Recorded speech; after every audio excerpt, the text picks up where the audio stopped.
Welcome to Student and Faculty Voices, the impact of open access resources in higher education. I'm Harla Frank, and I'm presenting today with my daughter, Dr. Kimberly Luke.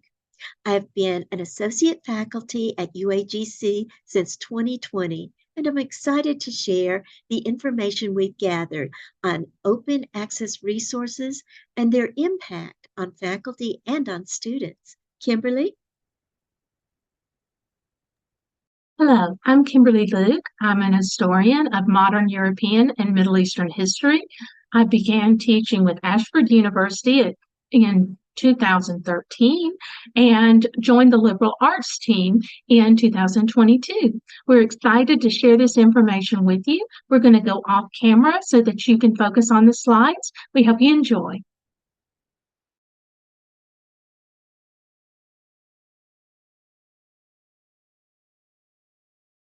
When discussing the benefits of open access resources, or OAR, in the higher education classroom, the first benefit that is typically voiced is cost reduction. This is highly important, especially for part-time students, Pell Grant recipients, and those with low income. However, the benefits of utilizing OAR go far beyond reduction of costs. Any conversation regarding the use and benefits of OAR must include a discussion of resource accessibility, learning, and retention. We must also delve into students' perceptions of instructors and courses that utilize open resources, and faculty perceptions of the efficacy of OAR when compared to commercial textbooks. This presentation will present data on each of these issues, as well as share student and faculty comments regarding their perceptions of and experiences with OAR. Aaron McKiernan of Open Funders Research Group stated, "Access to information is a human right, but it is often treated as a privilege. This has to change, and it will take all of us to make it happen." Today, we will define OAR. We will provide a broad range of examples of OAR, detail the cost savings to students, and explain the impact on student persistence and retention. In addition, we will present faculty perceptions of the efficacy of OAR, present student perceptions of faculty who utilize OAR, as compared with those who do not, and compare student learning of course material with OAR and traditional publisher textbooks. So what are open access resources? In its most basic form, OA is free access to information and unrestricted use of electronic resources for everyone. Typically, we think of OA as scholarly journal articles, but it can include non-scholarly works as well and can be in a variety of formats. Instead of thinking about OA as the free access and use of scholarly research via journal articles, more commonly, we tend to think of OA as open educational resources. United Nations Educational, Scientific, and Cultural Organization, UNESCO, defines OER as learning, teaching, and research materials in any format and medium that reside in the public domain or are under copyright that have been released under an open license that permit no-cost access, reuse, repurpose, adaptation, and redistribution by others. The 5 R's of OER. OER offers democratic and equitable access to knowledge regardless of income level. It can offer more diversified knowledge than traditional textbooks, and it can create more dynamic experiences for learners who can take part in the creation of the educational resources. In a moment, we will introduce you to a professor who has had her students add to her OER textbook. OER offers the possibility for others to review a work and make corrections or improvements as a means of increasing the quality and relevance of the materials. OER generally allows for reuse, enabling others to adapt good ideas for their own context. OER can be implemented in diverse educational situations, including learning specific tasks, and consists of asynchronous learning resources. Let's break it down. OER include everything from full courses to individual course modules, software to support OER use, intellectual property licenses that allow you to apply the 5 Rs, syllabi, lesson plans, VOD and podcasts, videos, games, PowerPoints, test banks, and more. Statistics and definitions are wonderful things and can inform us of the level of impact specific variables have on groups of people. But we wanted to present the facts, the faces, and the voices of those impacted by the variables associated with OER. We want to present their stories in their voices. This year, I've had the privilege of working with Dr. Teresa Handy on a University Fellows Program project in which we are incorporating VOD and podcasts. These Learning on the Go podcasts will allow students to receive extra training in the course materials, plus general higher education skills. I'm looking forward to adding to these tools 5 podcasts of interviews with Dr. Nathan Pritz regarding the writing process. Dr. Connie Lauer has created a video on time management. Jennifer Dunn has created a VOD and podcast about writing anxiety. These are just a few of the VOD, podcasts, and videos that will be housed in the HUD and on YouTube for open access. In addition to the media created for this project, Matthew Galloway has created blogs about re-entry after incarceration, mental health, and substance use and misuse. This slide represents feedback from our conference session attendees regarding their understanding of the benefits of OER. While cost savings are the most noted benefit of OER use, there are many collateral benefits that we will discuss today.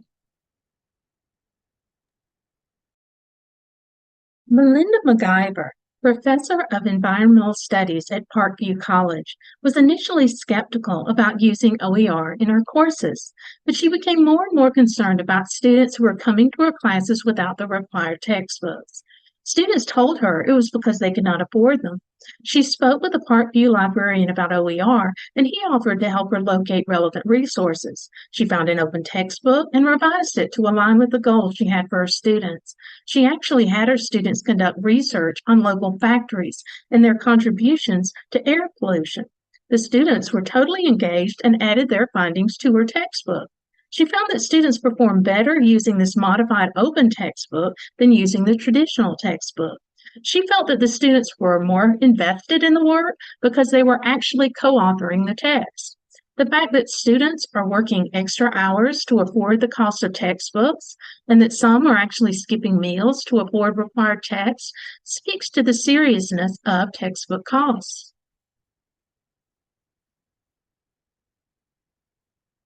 According to C. Edward Watson and Rachel Rush Marlowe, reading assigned textbook chapters increases dramatically in the always reads and reads most of the time categories when using OER textbooks.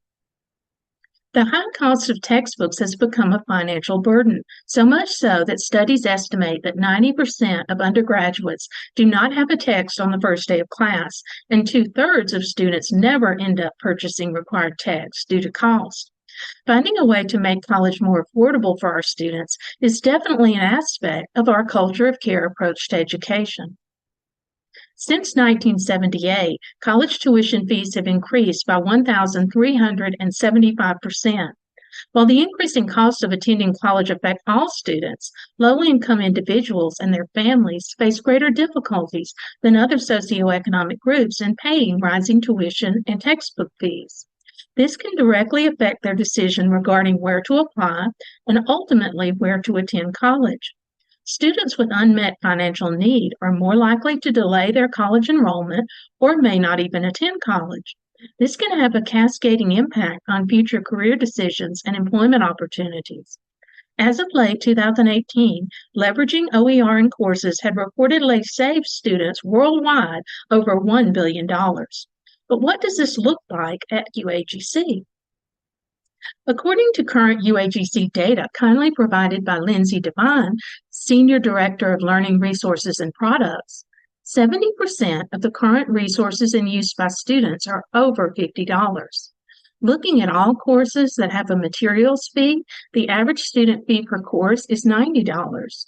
You can imagine the cost savings if you multiply $90 per course by the number of students in the average classroom and multiply that by the number of courses offered each year. Let's say each UAGC student takes 10 courses per year. How much savings in materials fees would that be for our student body each year? $90 at 10 courses at 28,000 students? $25,200,000 in savings every year. Meet Hunter Grove. Hunter first became aware of OER in his first year of college at Mount Hood Community College. He commented, "Money has always been an issue for me. I would qualify for a lot of scholarships, but strict federal guidelines say that I've taken too many credits since I took some in high school. And that means I can't receive any financial aid at my community college, which is stressful to say the least, since I still need to take more classes before I transfer." Meet Trudy Radke. She stated, "The first semester I applied at College of the Canyons, I only had to pay about $50 for the semester, but my textbooks came out to about $700, and I could not afford to pay for them. So I simply did not buy them. I usually avoided buying my textbooks if I could, and just supplement what free online materials that I could find." For individuals from low socioeconomic situations who enroll in higher education, some will make the financial decision to take courses without purchasing the textbook, presumably negatively affecting their understanding of the course material, their subsequent performance in the class, and potentially their persistence in the discipline. Meet Timothy Maldonado. He's working to balance college costs with family needs. He stated, "Before I became aware of OER courses through my mentor, I'd already dropped several classes because I couldn't afford a $235 book. I have kids, I have a wife, I have responsibilities that a lot of the younger students don't have." Meet Edwin Hernandez. Edwin stated, "It's obvious that saving money has a huge impact. Equity is a huge issue on many campuses because not everyone has enough money or access to resources. OER helps to put everyone on an equal footing so they can further their education." Meet Carlos Espinoza. Carlos commented, "For me, I've seen a huge increase in grades and interaction in my classes that use OER. I took the Introduction to Sociology class last year, and we started with 35 students, but ended the semester with about 10 to 15. This semester, I'm taking Marriage and Family from the same teacher, but with an OER textbook. He had to request a larger classroom on the first day to accommodate all the students. He was still able to keep us all interacting and engaged. I didn't see any students dropping out, and no one seemed to be struggling. Everyone had experiences they could share." As you can see, cost savings is a huge concern for college students, and OER allows students to save money that can be used for groceries, rent, etc. But the cost savings has a domino effect beyond allowing students more money for their basic needs. When the cost of textbooks and other learning materials is not a concern, students are able to enroll in more courses and persist in their degree programs. Many studies have shown that students find OER textbooks to be high quality, easy to access, and more engaging than traditional textbooks. Other important findings that may encourage faculty to adopt OER include the use of OER increases a student's likelihood of picking that course. End of semester instructor ratings increase after faculty adopt OER. And students self-report higher rates of textbook usage in OER-based courses. Some studies have found that OER use encourages students to take a higher course load, thus speeding degree completion.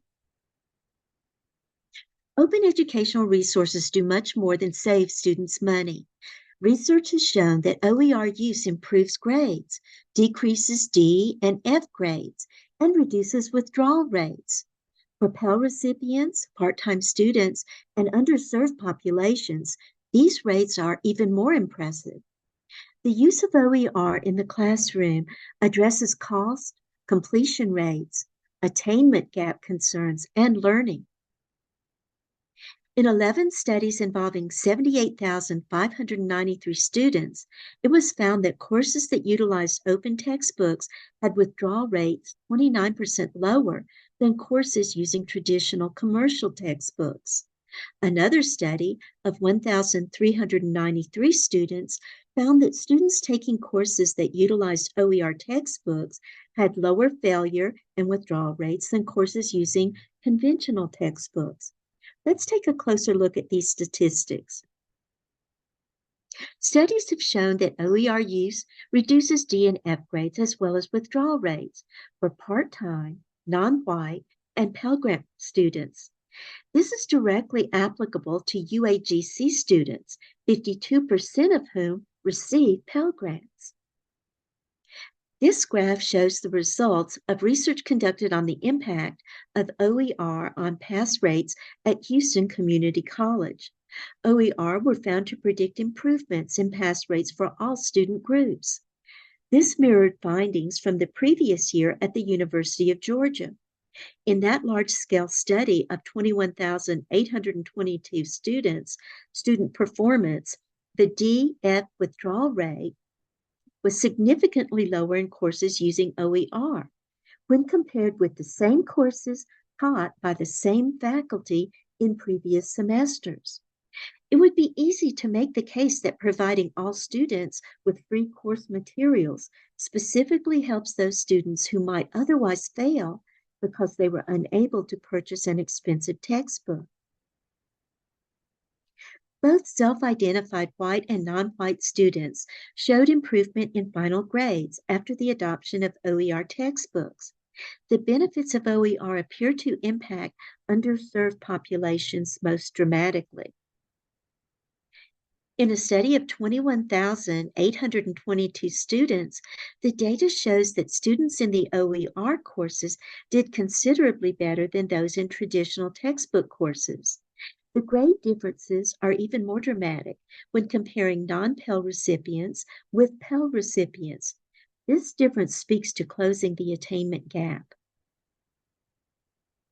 When OER replaced traditional textbooks, performance gaps between Pell and non-Pell students and between white and non-white students diminished, resulting in more equitable end-of-course grade outcomes.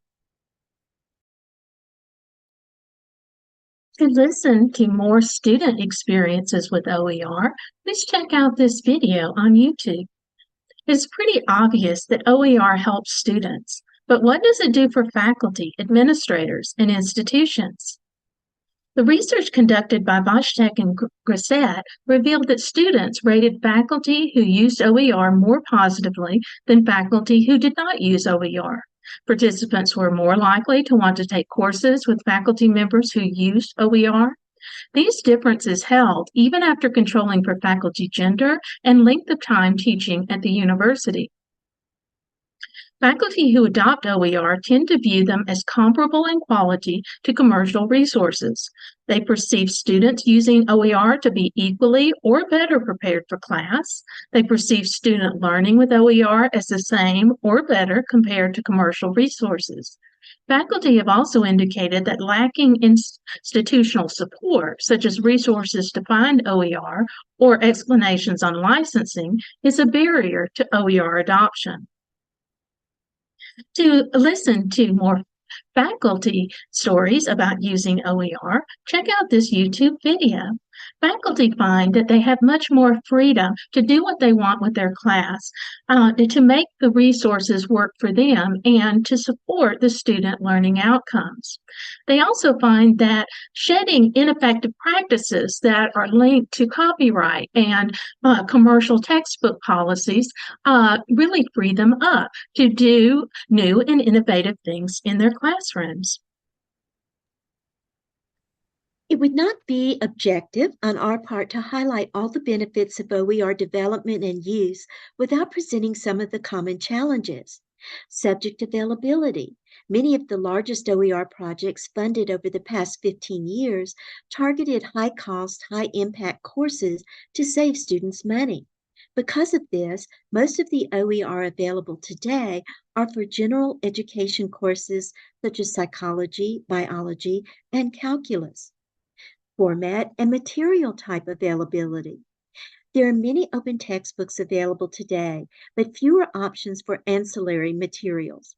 You can find lecture slides, notes, and lesson plans online, but ancillary content such as homework software and test banks are harder to find.